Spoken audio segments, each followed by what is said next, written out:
अस्सलाम वालेकुम। हमारे FIP का टाइटल है RISC-V based floating point unit. हमें मर्ल की तरफ से एक चैलेंज दिया गया कि हमें एक FPU तैयार करना है जो कि सारे स्टैंडर्ड्स को हैंडल कर सके। हमने उस चैलेंज को एक्सेप्ट किया and with the help of our advisers doctor Mohammad Sabi and doctor Salman Zafar हमने AI FPU को तैयार कर लिया। अब AI FPU के बारे में बात करने से पहले सबसे पहले जो सवाल हमारे दिमाग में आता है वो है कि फ्लोटिंग पॉइंट यूनिट होता क्या है। फ्लोटिंग पॉइंट यूनिट जो है वो ALU का सबसेट है और वो फ्लोटिंग पॉइंट नंबर्स के अरिथमेटिक ऑपरेशंस को हैंडल करता है। हमने बेसिकली AI FPU को 3 पार्ट्स में डिवाइड किया था। पहला पार्ट जो था वो था 32 बिट स्टैंडर्ड पे उसे केपेबल करना।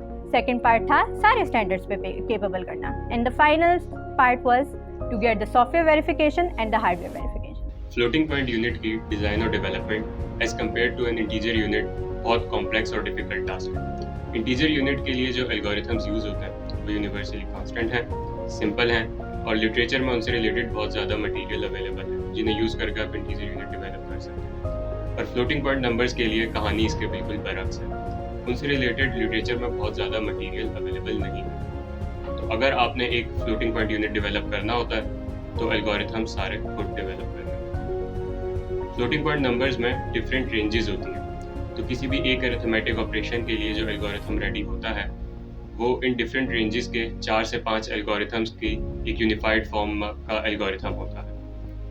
इस एल्गोरिथम की डेवलपमेंट के लिए हमने जो प्रोसीजर फॉलो किया थ्रू आउट आवर FIP वो ये था कि पहले हमने मैथमेटिकल एनालिसिस के थ्रू फाइंडिंग्स की।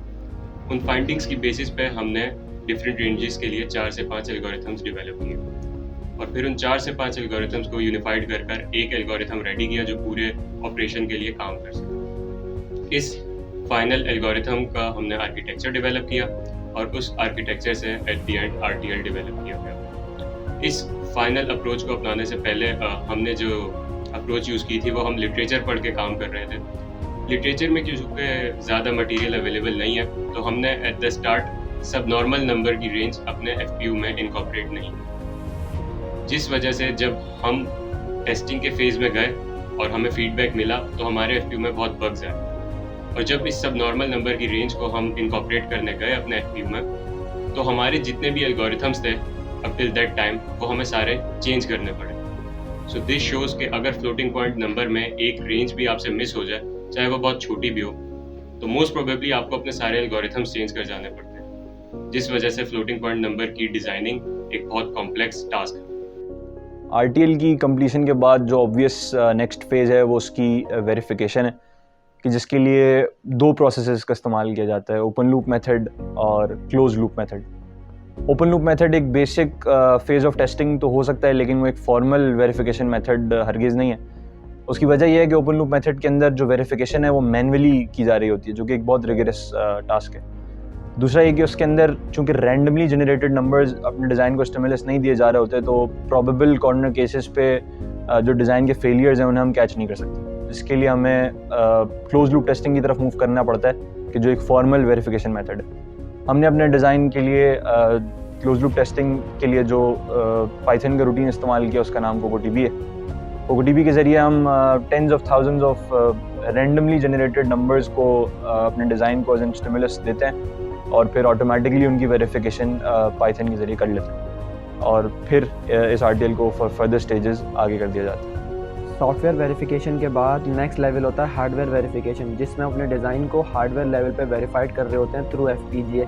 FPGA इज़ अडेप्टेबल हार्डवेयर जिसमें अपने डिज़ाइन को हार्डवेयर लेवल पे बर्न करके वेरीफाइड कर रहे होते हैं। अल्हम्दुलिल्लाह हमने अपने डिज़ाइन को हार्डवेयर लेवल पे बर्न करके वेरीफाइड किया है। ड्यूरिंग आवर FIP हमें अपॉर्चुनिटी मिली कि हम गूगल, eFables और स्काई वाटर फाउंड्री की कोलैबोरेशन से स्टार्ट करदा प्रोग्राम MPW में, जिसमें दुनिया भर से लोग अपने डिजिटल और एनालॉग डिज़ाइन सबमिट करते हैं और उनमें से टॉप 40 को सेलेक्ट करके उनका फ्री टेप आउट किया जाता है। उसमें हमने by the grace of almighty Allah अपने FPU के 3 वेरिएंट्स सबमिट करवाए हैं। हमारे FPU के तीनों वेरिएंट एग्जीक्यूशन यूनिट हैं जिसको MPW6 में सबमिट करने के लिए उसके अराउंड एक कंट्रोल लॉजिक बनाना लाजमी था, जिसको हमने FSM के थ्रू डिज़ाइन किया है। ऐसे डिज़ाइनिंग में RTL designing is not the last process.